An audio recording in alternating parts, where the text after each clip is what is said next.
Há 47 anos que ser social-democrata significa ter a coragem de lutar contra todas as formas de ditadura, saber conjugar Estado social com iniciativa privada, estabilidade com reformas estruturais, liberdade com responsabilidade, equilíbrio financeiro com crescimento económico, política com ética, transparência e verdade.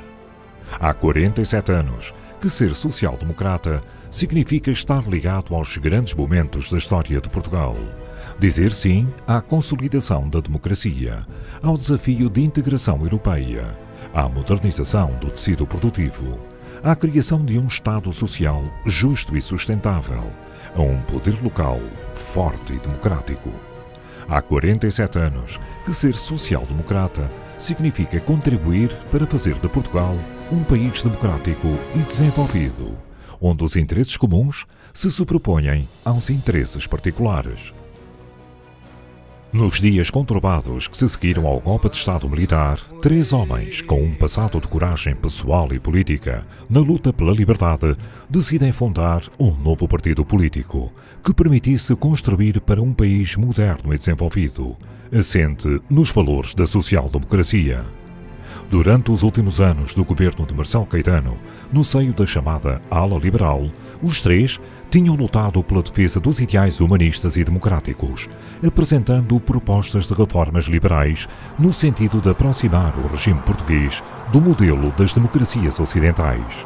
A 6 de maio de 1974, Francisco Sá Carneiro, Joaquim Magalhães Mota e Francisco Pinto Balsemão criam o Partido Popular Democrático. Os fundadores do partido organizam rapidamente a estrutura do PPD. Num curto espaço de tempo, é inaugurada a primeira sede, formada a primeira comissão política, publicado o jornal oficial do partido, O Povo Livre, e em outubro realiza-se o primeiro grande comício no Pavilhão dos Desportos, no qual estiveram presentes cerca de 15.000 pessoas.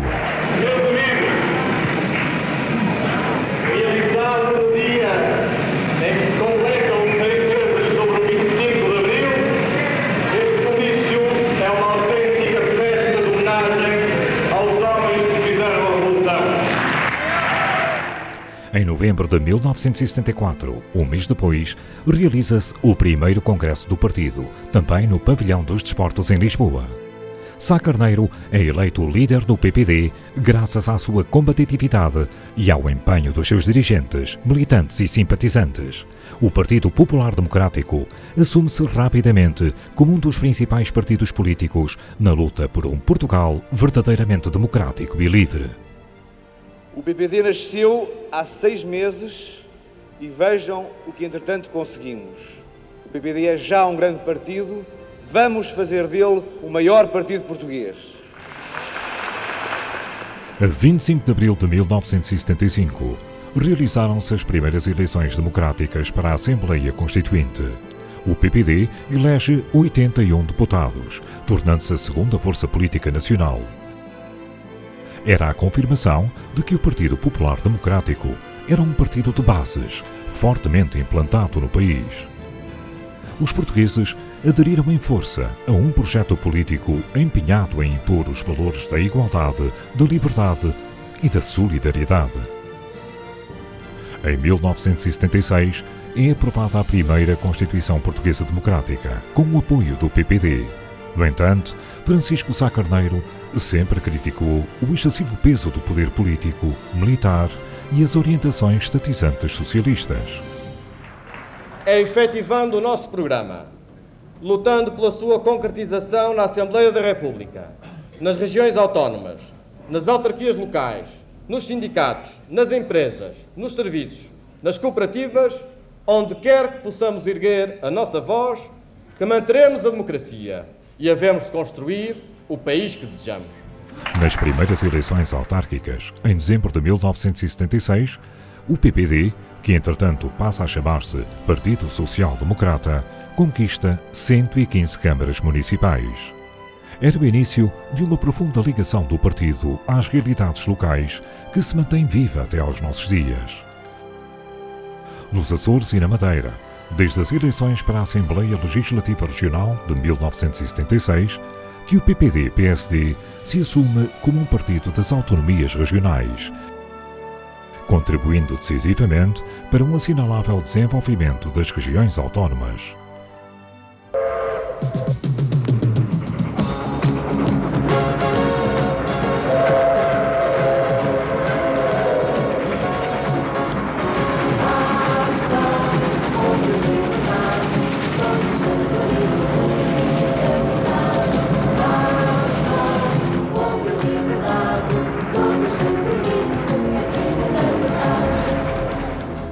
Mergulhado numa profunda crise política e económica, o país precisava urgentemente de uma alternativa de governo consistente, que acabasse com a crise social que se agravava de dia para dia.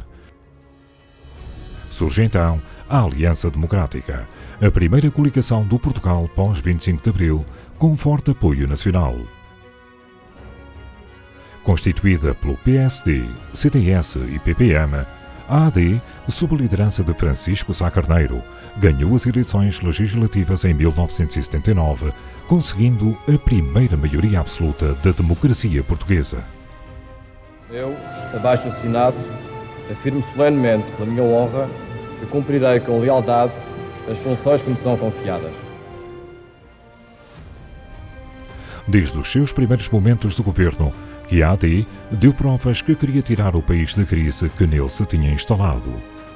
Tomando de imediato medidas de emergência, o governo da Aliança Democrática aumentou as pensões de reforma e os salários reais, reduziu a carga fiscal e revalorizou o escudo. Sob a liderança do PSD, o governo começou a contrariar os esforços coletivizadores do PREC. Era preciso reduzir a intervenção do Estado na economia.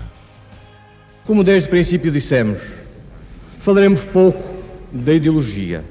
Falaremos mesmo pouco de Abril. Não vamos encher a boca com Abril, nem com a democracia, mas vamos trabalhar modestamente para o realizar, para fazer aquilo que os governos que nos antecederam não fizeram. E depois... A 4 de dezembro de 1980, Sá Carneiro morre tragicamente vítima de um atentado. O PSD perdeu um líder carismático. Portugal perdeu um estadista único. Foi com emoção que os portugueses se despediram de Francisco Sá Carneiro. Após a trágica morte de Sá Carneiro, o PSD une forças e, consciente da sua missão, retoma a liderança do país com Francisco Pinto Balsemão. Presente no partido desde a primeira hora, Pinto Balsemão continuou a luta primordial do PSD, que era dotar Portugal de uma verdadeira e plena democracia. É isso que o povo português quer e é essa sensação de tranquilidade e de estabilidade que a Aliança Democrática lhe deu e é por isso que ganhamos as eleições. O projeto da Aliança Democrática mantém-se e vai manter-se durante 4 anos. Um corajoso passo foi dado com a revisão constitucional de 1982. 8 anos depois da reconquista da liberdade e sob a direção do PSD, limitava-se a intervenção das Forças Armadas na vida política do país, reduziam-se os poderes presidenciais e extinguia-se o Conselho da Revolução. 1982 foi um ano de viragem. A democracia estava consolidada. Mas muito havia ainda a fazer. A par da luta pela estabilidade política e económica, o governo da AD, liderado por Francisco Pinto Balsemão, tinha um outro objetivo fundamental para o futuro do país: dotá-lo de uma plena economia de mercado e integrá-lo na CEE. Em 1983, o PSD, sob a liderança de Mota Pinto, esqueceu as diferenças partidárias e aliou-se ao Partido Socialista para governar o país com o objetivo prioritário de colocar Portugal no caminho da Europa. A adesão de Portugal à Comunidade Europeia era cada vez mais imperativa. Por isso, o PSD colocou os interesses nacionais acima dos interesses partidários. O que estava em causa era mais importante. Era urgente dar um novo rumo ao país. Após um longo processo negocial, no qual o PSD desempenhou um papel fulcral, Portugal aderiu à CEE. Na memória, ficará para sempre o empenhamento decisivo de Francisco Sá Carneiro no pedido de adesão à CEE. Em 1985, o PSD vence as eleições legislativas sob a liderança de Aníbal Cavaco Silva. Iniciava-se em Portugal um novo ciclo. A tarefa de conduzir a participação do país na CEE impunha o desafio de levar adiante um conjunto de profundas reformas internas. Apesar de formar um governo minoritário, o PSD não abdicou dos seus princípios e da sua visão de futuro para Portugal. Recusando jogadas de bastidores, preferiu enfrentar o escrutínio popular. O povo português já não tem muita dificuldade em identificar aqueles que preferem a crise, aqueles que estão permanentemente ao lado do Partido Comunista, aqueles que são contra a modernização, aqueles que não são capazes de suscitar um clima de confiança no país e que, portanto, não podem trazer o progresso consigo, aqueles que estão ao lado dos grupos de interesses. O Partido Social Democrata não estava no poder pelo poder, estava no poder por Portugal, confirmando que mais importante do que os cálculos eleitoralistas são os valores. Em julho de 1987, o eleitorado dá ao PSD uma clara e esmagadora maioria. Era a confirmação de que os portugueses queriam um governo de rigor e de ação. Em 10 anos, um governo e uma maioria do PSD fizeram o que muitos julgaram impossível. Desenvolveu-se a economia, modernizou-se o país. Portugal demonstrava a sua intenção de se colocar no pelotão da frente da Comunidade Europeia. Em 2002, depois de uma governação socialista que deixou o país no pântano e de uma vitória autárquica sem precedentes do PSD, Durão Barroso assume os destinos da nação. Determinado em corrigir a situação complicada em que Portugal se encontrava, o governo de Durão Barroso implementou um conjunto de reformas para retirar o país da gravíssima crise orçamental em que os socialistas o deixaram e para voltar a colocar Portugal num caminho de aproximação aos seus parceiros europeus. Em 2004, Durão Barroso vai para presidente da Comissão Europeia. Pedro Santana Lopes sucede-lhe à frente dos destinos do país durante um ano. Com o PS novamente no governo desde 2005, Portugal volta a mergulhar numa crise financeira e política, culminando com o terceiro pedido de ajuda externa. Em 2011, foi uma vez mais no PSD que os portugueses confiaram para reverter o descalabro socialista. Os sociais-democratas, sob a liderança de Pedro Passos Coelho, ganham as eleições, formando o governo com o apoio do CDS. O PSD tirou Portugal de uma situação de emergência financeira, resgatou Portugal da bancarrota, robusteceu as finanças e recolocou o país no caminho da competitividade, da justiça social e do progresso. Não é todos os dias que se sai do governo com o voto do eleitorado.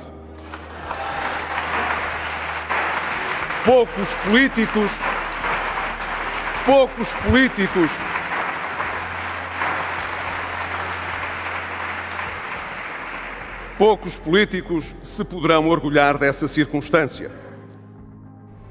Rui Rio assume a presidência do PSD em fevereiro de 2018, com a resistência e a competência que sempre marcaram o seu perfil político. Provou e continua a provar. Chega à liderança do maior partido da oposição num período inédito para o país, governado pela primeira vez na história de Portugal por uma geringonça de esquerda, que se sobrepôs ao resultado eleitoral ditado pelo povo. A esta aliança juntou-se uma conjuntura económica altamente favorável, depois dos sacrifícios ditados pela Troika, deixada pelo anterior governo socialista. Também a alteração do xadrez político, com o nascimento de novos partidos à direita do PSD, seguindo tendências e fenómenos crescentes por toda a Europa, e algumas divisões internas, contribuíram para alguma instabilidade. Mas Rui Rio não se desviou do caminho traçado. Elegeu como prioridade o interesse nacional e realizar as principais reformas que o país precisa no sistema político, na justiça e na descentralização do país. Enfrentou umas eleições europeias, legislativas e prepara-se agora para o maior teste da sua liderança, as eleições autárquicas, que sempre considerou serem as mais importantes para a implantação e reconhecimento do Partido Social Democrata. Pelo meio, deu um exemplo ao país e a toda a Europa, transformando a oposição em colaboração para ajudar a reconstruir o futuro, para ajudar Portugal e os portugueses. Estará agora na linha da frente para exigir uma visão de futuro e novos tempos para o país. Rui Rio é conhecido por ser um homem de palavra, de confiança. É ele o líder do PSD.